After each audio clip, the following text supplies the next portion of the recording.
Assalamualaikum warahmatullahi wabarakatuh. Berjumpa lagi dengan saya di channel Kenari Ring Hanum. Nah, seperti biasa teman-teman, saya ucapkan terima kasih buat teman-teman yang sudah klik tombol subscribe ya.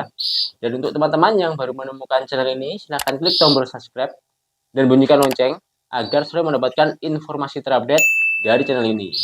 Nah, seperti biasa teman-teman, kita akan bahas lagi seputar kenari. Kali ini pembahasannya adalah tentang solusi pejantan nggak ngisi. Nah, jadi hal ini tentu sering terjadi sama teman-teman peternak yang pejantannya itu kok tiba-tiba trouble atau pasca mabung kok nggak ngisi. Nah, kita akan ulas tuntas ya karena ada dua masalah yang menyebabkan pejantan nggak isi. Oke, sebelum kita masuk materi kita intro dulu.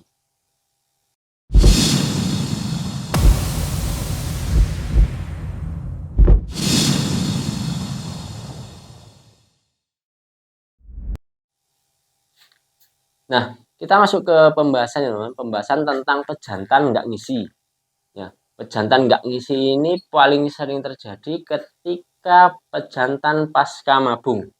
Jadi ketika pasca mabung, selesai mabung udah gacor mau ngerek betina ngawin tapi ternyata jong. Nah, ini teman-teman juga pasti beranggapan atau sering berpendapat, wah pejantannya ini ternyata masih baru, masih ajaran, nggak mau ngisi. Nah, itu nggak sepenuhnya benar, teman-teman. Jadi ada dua permasalahannya. Mungkin karena kondisi pejantan kurang bagus, artinya EF-nya kurang maksimal. Waktu posisi mabung kemarin, pemberian EF nggak maksimal, nggak bisa rutin, jadi asupan proteinnya juga berkurang. Jadi pejantan nggak eh, lancar metabolismenya, nggak benar-benar fit, nggak benar-benar full protein. Nah, yang kedua, pejantan tuh kondisi bulu terlalu lebat ya. Jadi ketika pasca mabung otomatis bulu baru semua, termasuk bulu area pen itu terlalu penuh. Itu nanti juga bisa menjadi penghalang pejantan ketika proses kawin. Sehingga yang seharusnya sel sperma jantan itu terkena pada ven betina, nah itu nanti nggak bisa kena karena terhalang sama bulu teman-teman. Nah, kita ambil contoh ini, ada pejantan saya ini seri F1 ini juga pasca mabung. Kemarin udah sedikit saya potong, tapi ternyata masih menghalangi ketika dia proses kawin ya, sehingga betina yang saya tes pakai pejantan ini masih young teman-teman. Nah, nanti saya coba tangkap, saya kasih tahu teman-teman caranya bagaimana motong yang tepat agar area ven itu bersih sehingga ketika proses kawin bisa langsung kena pen betina. Oke, kita mulai ya. Kita tangkap dulu pejantannya teman-teman.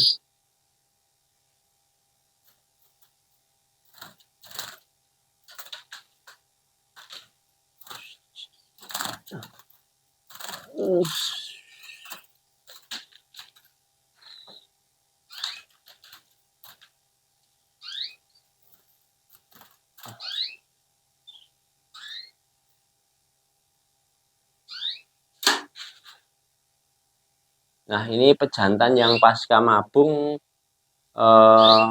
Kemarin saya coba potong tapi belum banyak, jadi masih. Coba teman-teman perhatikan posisi pen ini.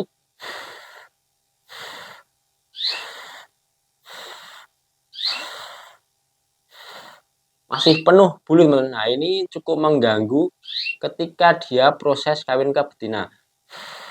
Kebetulan ini termasuk yang bulu tebal ya, jadi otomatis sangat mengganggu. Jadi sebaiknya kita potong teman-teman. Nah, oke. Untuk proses pemotongan, usahakan area pen benar-benar pendek ya. Ini kita coba, ini area pen benar-benar hati-hati.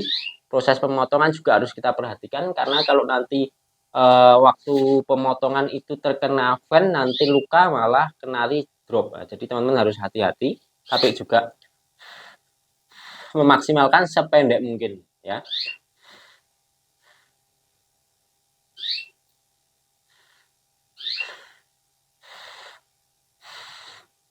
Nah, kemudian ini area pen udah kita potong ya, udah kita potong. Terus apakah cukup pada area pen aja yang dipotong? Nah, itu sebaiknya teman-teman tuh potong juga pada area sekitar fan. Nah, itu tujuannya agar ketika proses kawin yang bulu area sekitar fan ini nggak mengganggu atau nggak menghalangi pejantan ya. Kita bisa mulai potong pada bagian bawah.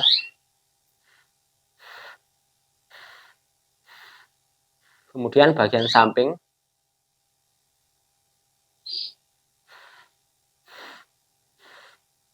Dan bagian atasnya teman-teman.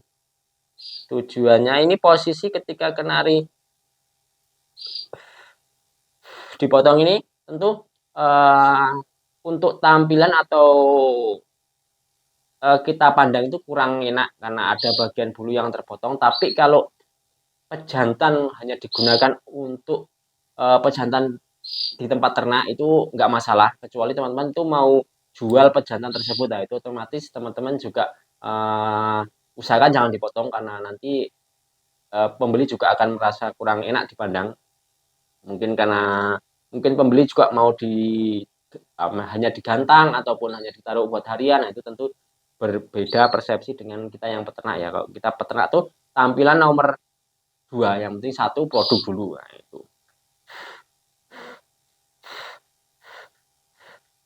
usahakan sekitar N ya.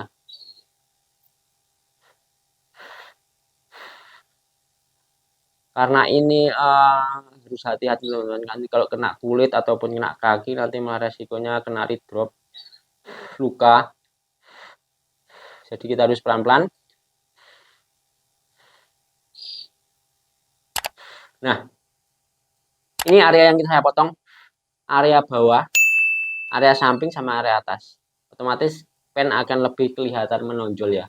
Nah, ini paling tepat untuk pejantan.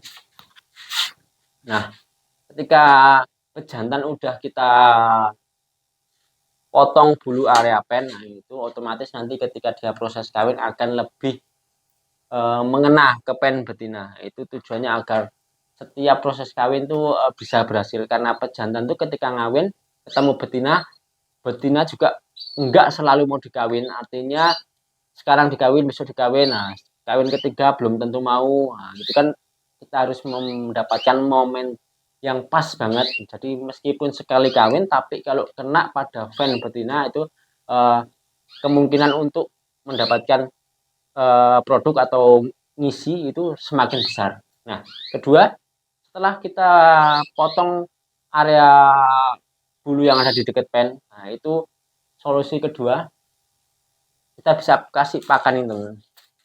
Kita kasih pakan tambahan itu ini, biji wijen.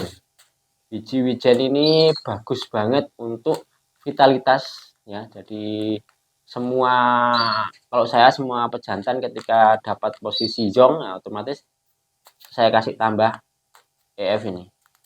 Pakan ini biji wijen putih ini murah teman. Kalau di tempat saya itu 50 gram itu cuma 4.000, tapi khasiatnya bagus banget. Jadi penggunaannya juga kalau saya kasih di cepuk kecil. Saya kasih cepuk kecil segini secukupnya aja. Nggak usah terlalu banyak dan jangan dicampur di area yang pakan biji-bijian. Nanti takutnya dia malah nggak kemakan. Jadi lebih optimal tuh dibikinkan cepuk sendiri khusus untuk wijen ini. Nanti ketika udah terbiasa atau misalkan posisi pakan di tempat cepuk itu udah habis, kenari yang awalnya nggak suka biji wijen ini pasti akan coba untuk makan biji wijen. Jadi, nah, oke, kita coba untuk pemberiannya ya.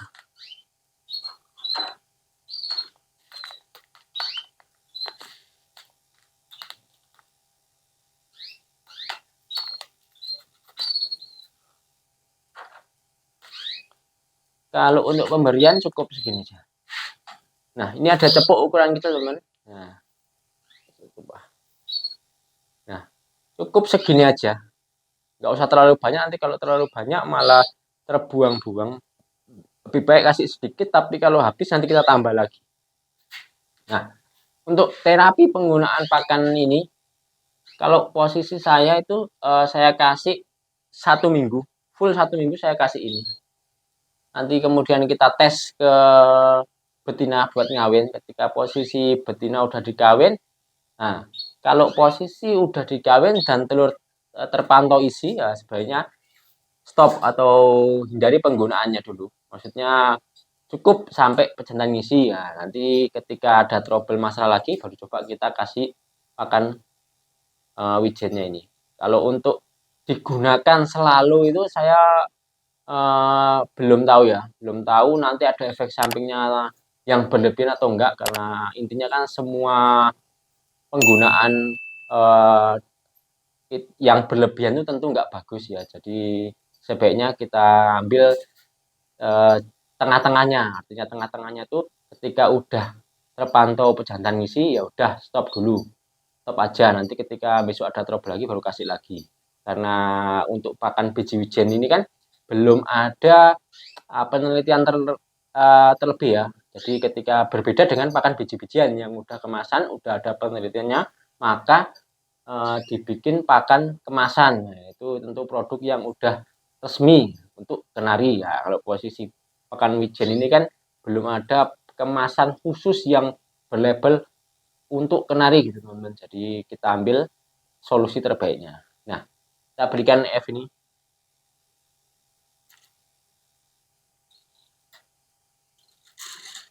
Nah, posisi tips dari saya udah yang tentang potong bulunya yang bagus bagaimana, kemudian F tambahan biji-bijinya juga udah. Nah, selanjutnya ketika proses perawatan. Nah, ini teman-teman juga perhatikan, teman-teman setiap pagi harus rajin-rajin diembunkan, kemudian dijemur mandi. Nah, itu berfungsi juga untuk menjaga stamina burung agar semakin bagus, burung semakin gacor sehingga uh, metabolismenya akan semakin lancar. Nah, jadi kita udah optimalkan hal tersebut, pasti kemungkinan besar kenari pejantan yang awalnya nggak ngisi, insya Allah pasti ngisi. Karena kuncinya adalah perawatan dan pakan, kemudian bersihkan tadi yang bulu area pen ya. Oke, itu tadi tips dari saya ya, termasuk tips atau cara dari saya tentang mengatasi pejantan yang nggak ngisi. Karena pejantan nggak ngisi itu ternyata hanya ada dua masalahnya.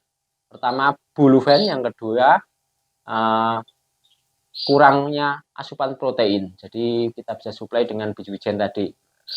Nah, oke teman-teman, saya rasa cukup sekian video dari saya tentang bagaimana membuat pejantan yang nggak ngisi jadi ngisi. Ya, kalau teman-teman masih ada pertanyaan bisa tulis di komentar ya.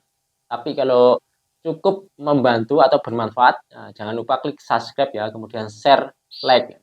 Oke, saya rasa cukup sekian. Salam ternak.